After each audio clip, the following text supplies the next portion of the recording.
الحمدللہ رب العالمین، الصلاۃ والسلام علی رسولہ الامین وآلہ واصحابہ اجمعین والعاقبۃ للمتقین۔ محترم سامعین اکرام، السلام علیکم ورحمۃ اللہ وبرکاتہ۔ اعوذ باللہ من الشیطان الرجیم، بسم اللہ الرحمن الرحیم۔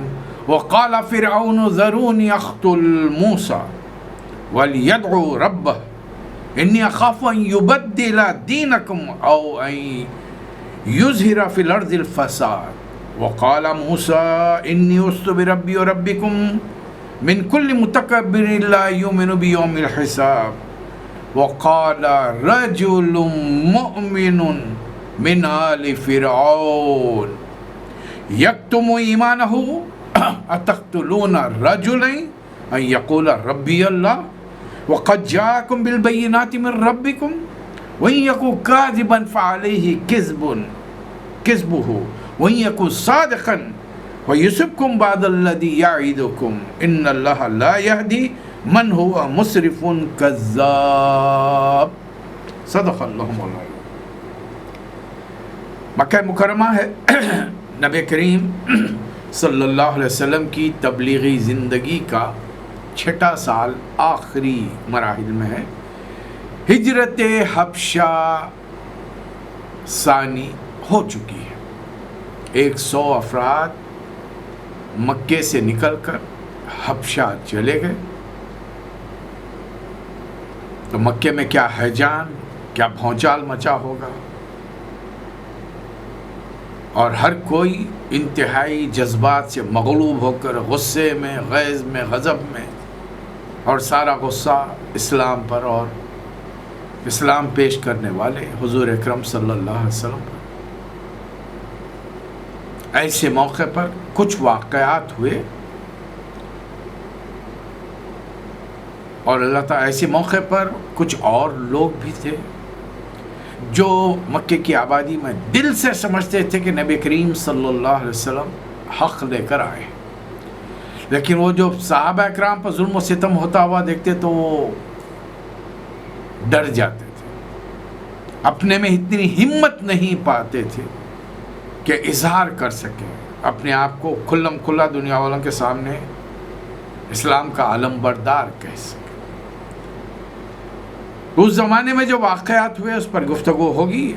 اللہ تعالیٰ نے اس دور میں ایک سورہ نازل فرمایا ان لوگوں کے لیے جو ایمان دلوں میں تو جانتے تھے کہ رسول اللہ صلی اللہ علیہ وسلم حق لے کر آئے ہیں، لیکن ہمت نہیں پا رہے تھے، ان کو سمجھانے کے لیے سورۃ المومن نازل فرمایا۔ یہ 2-3 آیتیں جو میں نے آپ کے سامنے تلاوت کی، اس کا ترجمہ سماعت فرمائی۔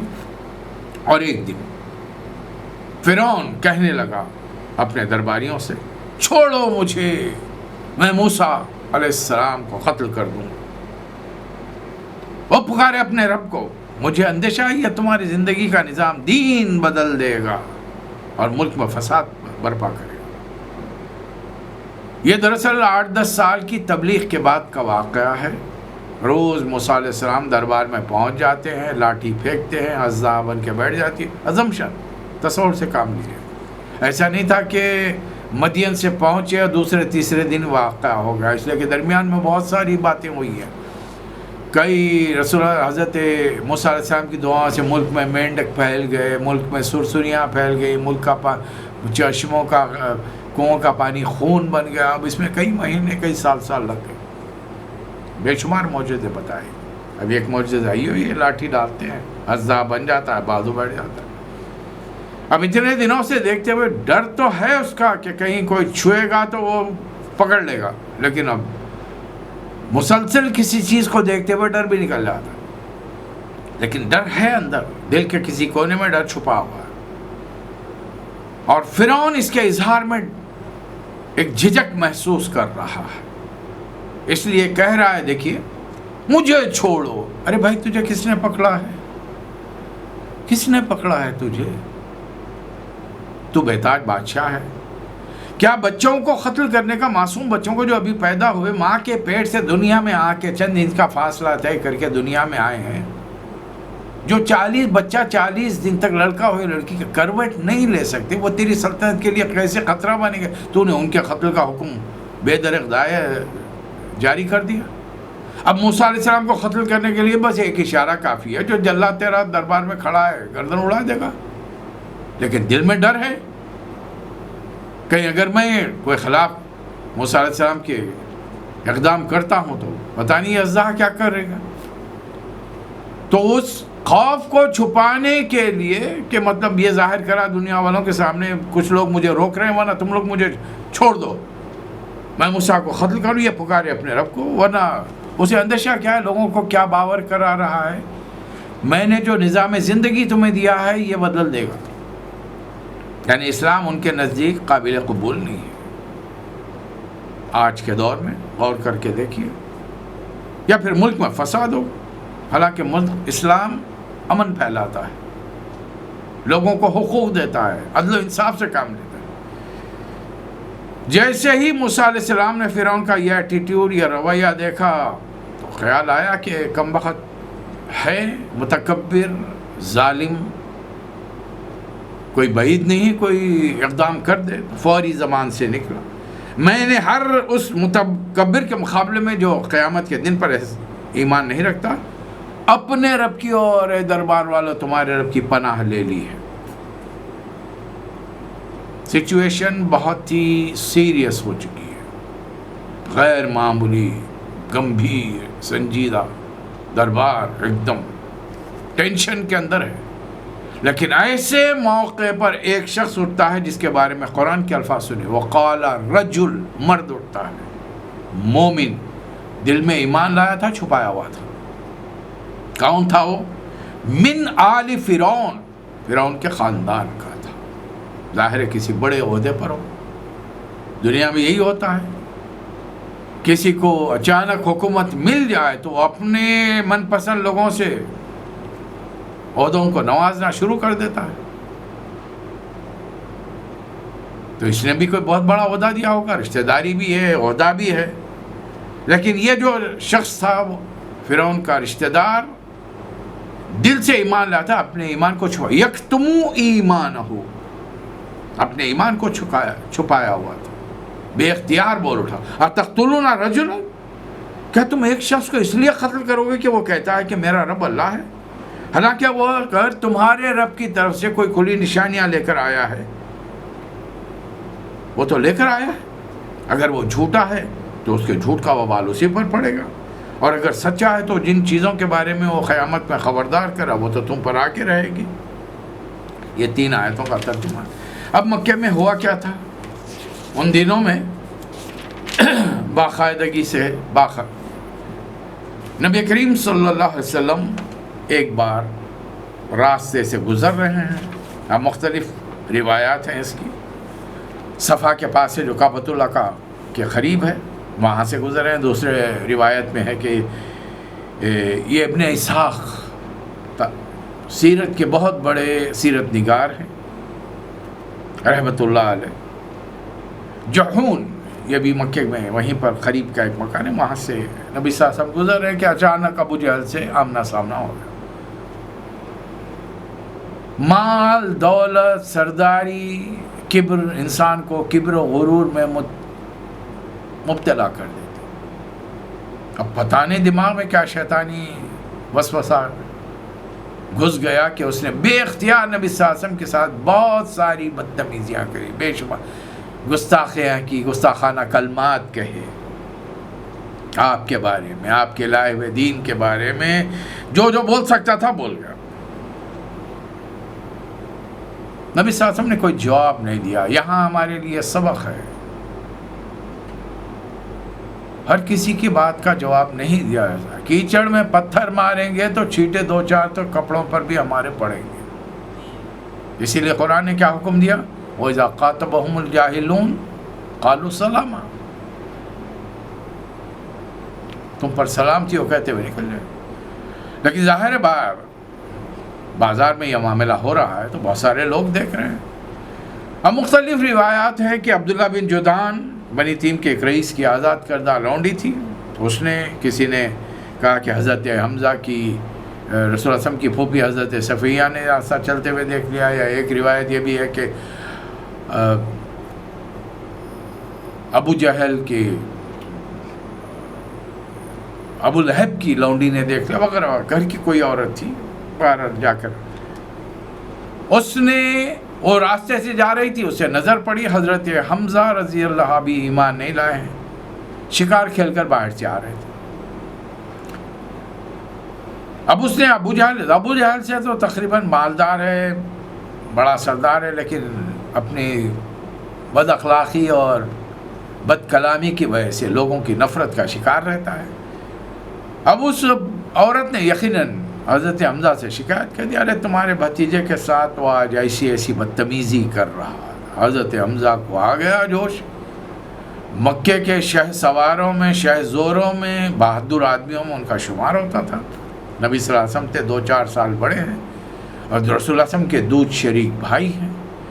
ابو لہب کی لونڈی صوبیہ نے جو دودھ پلایا تھا وہ حضرت حمزہ کو، اسی نے نبی صلی اللہ علیہ وسلم کو 2-4 دن دودھ پلایا تھا۔ اتنا سننا تھا کہ سیدھا حرم کے پاس پہنچے، جہاں ابو جہل اپنے منڈلی میں بیٹھا ہوا تھا، اپنے حوالیوں کے ساتھ بیٹھا ہوا تھا، اور جا کر پوری قوت سے تیر کمان کھیل شکار سے آ رہے تھے، کمان کو اس کے سر پہ کھینچ کے مارا کہ سر پھٹ گیا۔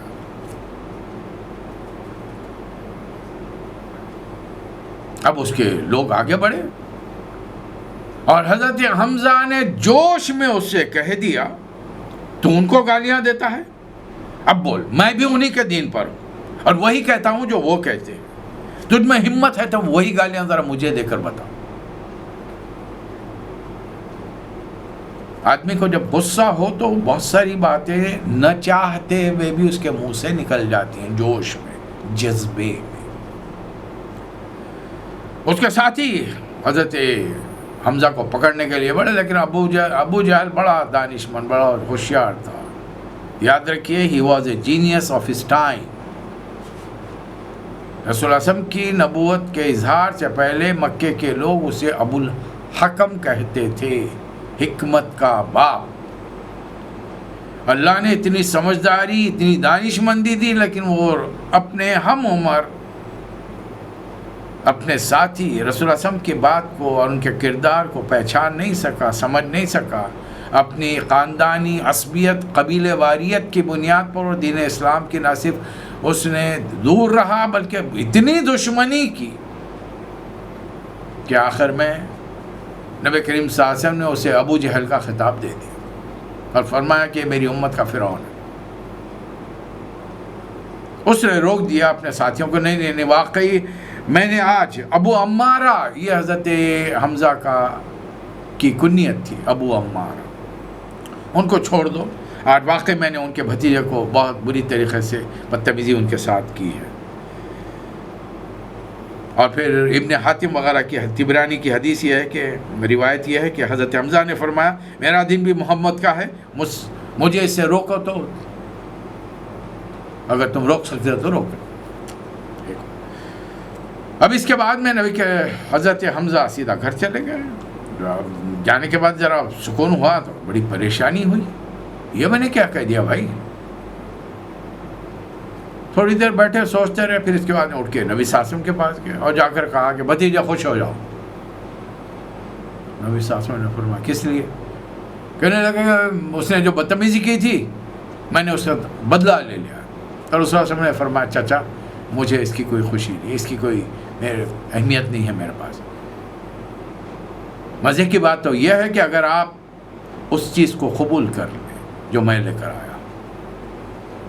اب حضرت حمزہ چونکہ الفاظ میں پبلکلی اظہار کر چکے تھے، رسول اللہ علیہ وسلم کے الفاظ ان کے دل کو چھو گئے۔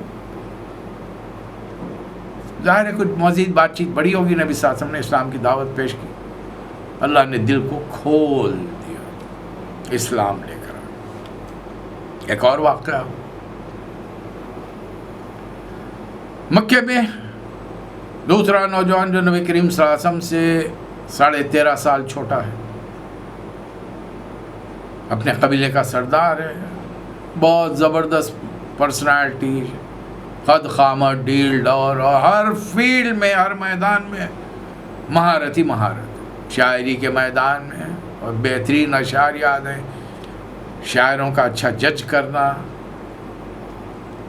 شہ سواری کے میدان میں کوئی کشتی میں شکست نہیں دے سکتا، گھوڑ سواری میں، تلوار زنی میں، تیر اندازی میں،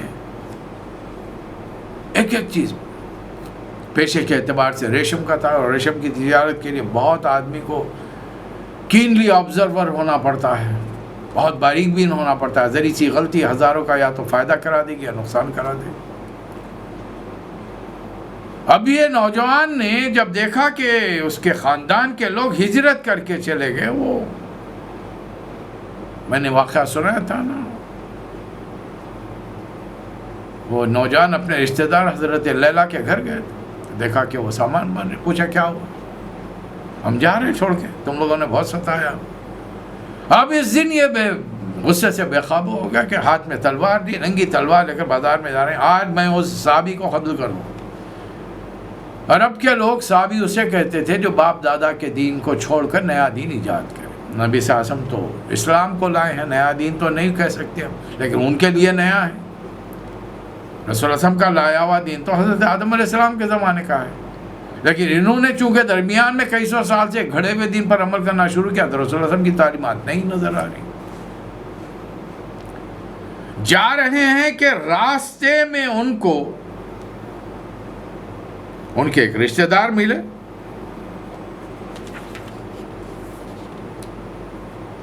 ان کے رشتہ دار اچانک ان کو روکے. انہوں نے دیکھا کہ کیا یہ صاحب ایمان لا چکے تھے. ان کا نام روایات میں ہے حضرت نعیم بن عبداللہ النحام، حضرت عمر کے قبیلے کے اور بڑے مالدار اور بڑے اچھے.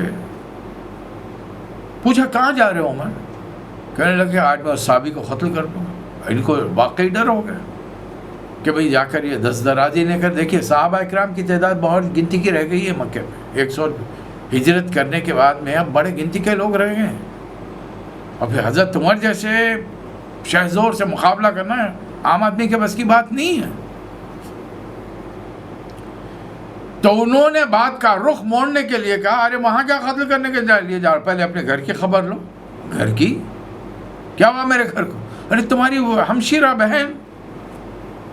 حضرت عمر کے بہن کا نام بھی فاطمہ ہے، فاطمہ بنت خطاب، اور اپنے چچا زاد بھائی حضرت سعید بن زید. حضرت زید کے بارے میں وہ ہے کہ قیامت کے دن وہ ایک امت بن کے اٹھائے جائیں گے، اس لیے کہ وہ اپنے دور کے موحد تھے. رسول اللہ صلی اللہ علیہ وسلم کی رسالت سے پہلے وہ توحید کے ماننے والے تھے، اور رسالت کے اعلان سے پہلے ان کا انتقال ہو گیا، اور ان پر حضرت عمر کا ابا بہت زیادہ ظلم کرتا تھا. یہ دونوں چچا زاد بھائی تھے، رشتہ دار تھے. اب اتنا سننا تھا کہ حضرت عمر کا پارا چڑھ گیا. اس میں سیدھا پلٹے وہاں سے. اب یا تو جا رہے تھے نبی صلی اللہ علیہ وسلم کی طرف، یا پلٹے تو اپنے سیدھی بہن کے گھر گئے. اب اس وقت حضرت فاطمہ اور ان کے شوہر حضرت سعید رضی اللہ تعالی عنہما، یہ دونوں حضرت خباب بن عرط رضی اللہ تعالیٰ عنہ سے بیٹھے قرآن سیکھ رہے تھے. تو بات چیت کی آواز ہے، کوئی پڑھا رہا ہے کوئی پڑھ رہا ہے. زور سے دروازہ کھٹکھٹایا گیا. اس کا نتیجہ کیا نکلا؟ اور وہاں پر آواز بھی آئی دروازہ کھولو. اب حضرت خباب بن عرط کو اندازہ ہو گیا کہ عمر آئے. وہ جا کر ایک پردے کے پیچھے چھپ گئے. حضرت فاطمہ نے اٹھ کر دروازہ کھولا. حضرت عمر بڑی تیزی سے اندر داخل ہوئے اور اپنے بہن بھائی کو، چچا زاد بھائی کو، حضرت سعید بن زید کو مارنا شروع کیا. شوہر کو بچانے کے لیے بہن بیچ میں آئیں تو وہ ان کو بھی ایک ہاتھ لگ گیا. اب دھان پان کی عورت خاتون حضرت عمر جیسے شہزور کا ہاتھ جب لگا تو اتنی دور جا کر گری. سر کسی چیز سے لگا، سر پھٹ گیا، خون آنے لگا. وہ خون نکلنا تھا کہ ان کو اور جوش بڑھ گیا. اب ایک دم وہ بپھر گئی. انہوں نے کہا کہ عمر تم جو چاہے کر لو، ہماری جان لے لو، ہم اس دن کو چھوڑنے والے نہیں. ہاں ہم مسلمان ہیں، ہم ایمان لائے. حضرت عمر بڑے شرمندہ ہوئے کہ پہلی چیز تو عورت پر ہاتھ اٹھایا، بہن پر، نازک کمزور اب پھر ان کے اس رویے کو دیکھ کر وہ ششدر رہ گئے کہ مکے کی عورتوں کی خصوصیات تھی کہ وہ اپنے گھر کے مردوں کے سامنے اونچی آواز میں بات نہیں کرتی، باپ بھائی بیٹا جو بھی ہو، شوہر، ذرا نرم پڑ گئے، کہنے لگے کہ کیا ہو رہا تھا، کیا کر رہے تھے تم؟ قرآن پڑھ رہے۔ کہا مجھے بتاؤ۔ حضرت فاطمہ نے فرمایا کہ نہیں، آپ مشرک ہیں، نجس ہیں، پاک نہیں ہیں، آپ کے ہاتھ میں نہیں دے سکتے۔ اچھا تو پاک ہونے کے لیے کیا کرنا؟ جاؤ غسل کر کے آؤ۔ چلے گئے بہن کے گھر، غسل کرے، واپس آئے، ایک ورقے پر یا ایک اونٹ کی بڑی سی ہڈی پر یا چھال پر سورہ طٰہٰ لکھا ہوا تھا، طٰہٰ مَا أَنزَلْنَا عَلَيْكَ الْقُرْآنَ لِتَشْقَىٰ إِلَّا تَذْكِرَةً لِمَن يَخْشَىٰ تَنزِيلًا مِّمَّنْ خَلَقَ السَّمَاوَاتِ وَالْأَرْضِ الرحمن علی العرش استویٰ۔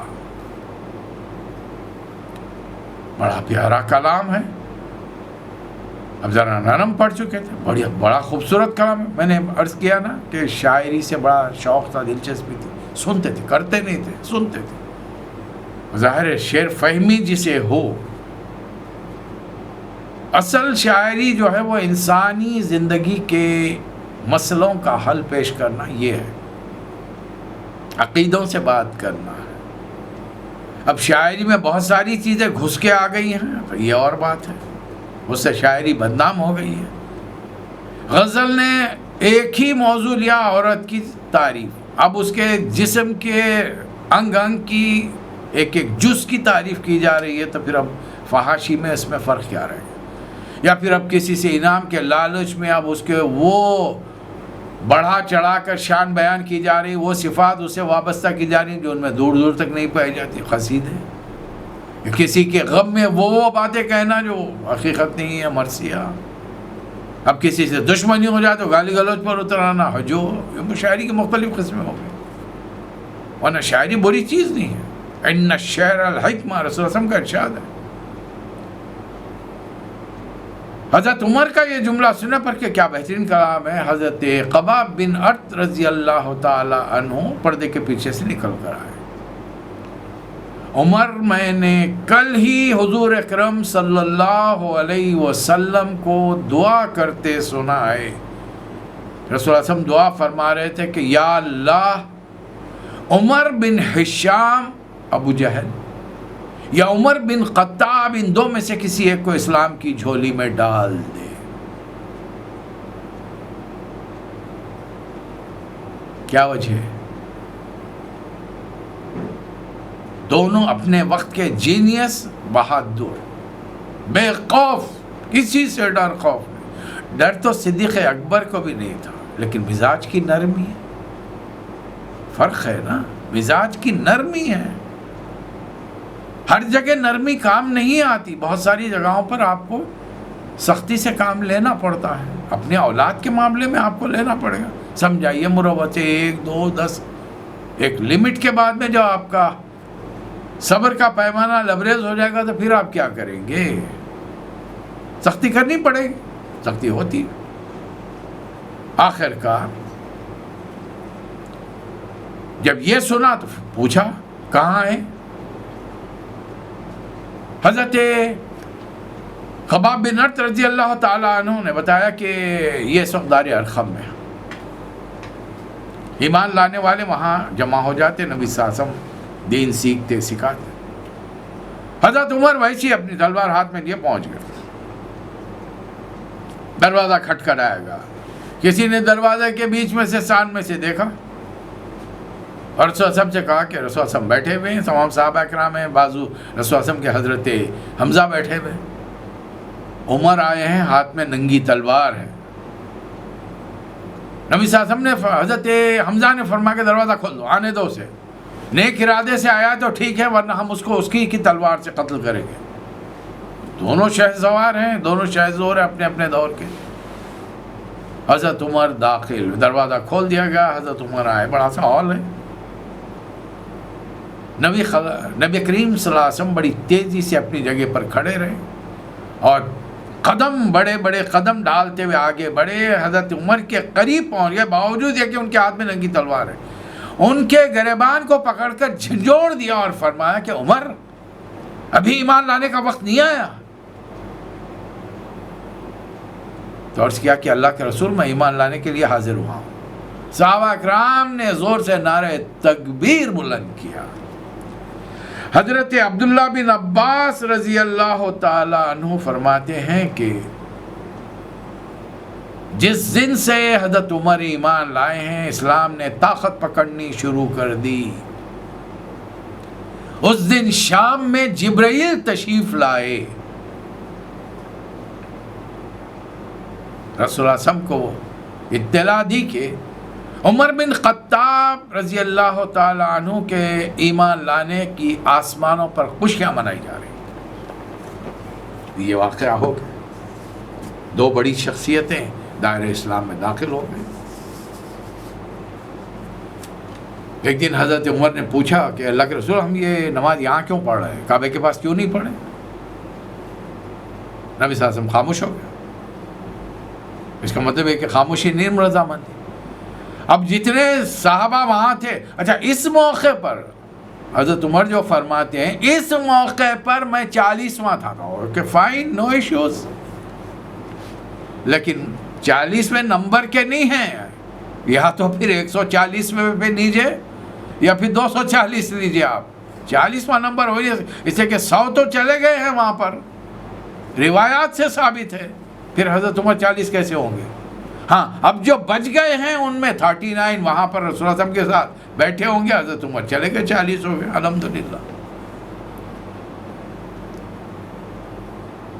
صحابہ اکرام کی 2 لائنیں قطاریں بن گئی, ایک کے سامنے حضرت عمر, ایک کے سامنے حضرت حمزہ لے کے چلے ہیں. اب یہ پوری ٹکڑی صحابہ اکرام کی پہنچی کعبۃ اللہ کے پاس, جہاں سردار اپنی اپنی مسند جمائے محفلیں جمائے بیٹھے ہیں.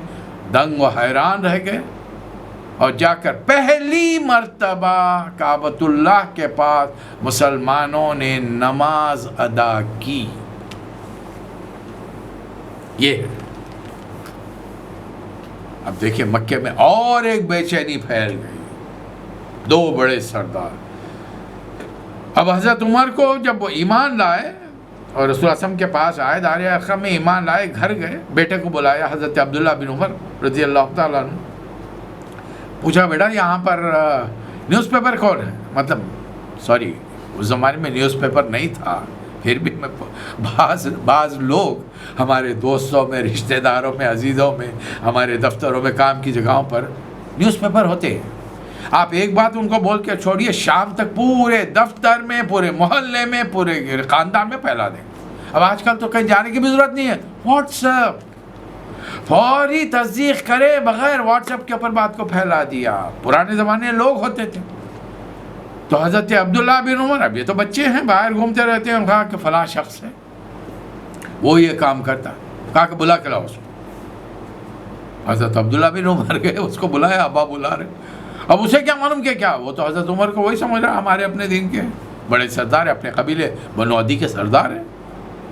اب جیسے ہی وہ گیا حضرت عمر نے کہا کہ میں نے محمد کے دین کو اختیار کر لیا ہے صلی اللہ علیہ وسلم. اس نے دوسرا جملہ تک نہیں سنا, اپنی چادر کو لپٹتا. پہلے تو گیا تھا بیٹھیں گے بات چیت کریں گے, لیکن جیسی یہ جملہ حضرت عمر کے منہ سے سنا, چادر کو لپٹا اور سیدھا بھاگا کعبۃ اللہ کی طرف, جہاں سردار اپنے اپنے مسندیں جمائے بیٹھے تھے, محفلیں جمائے بیٹھے تھے. اور اطلاع دیا کہ عمر بے دین ہو گیا. مکے کے لوگوں میں آگ لگ گئی. بڑے بڑے سرداروں کو اپنے اپنے قبیلوں کو لے کر حضرت عمر کے گھر پر حلہ بول دیا. اتنی بڑی تعداد جمع ہو گئی کہ آپ یقین مانیے کہ حضرت عمر پر خوف طاری ہو.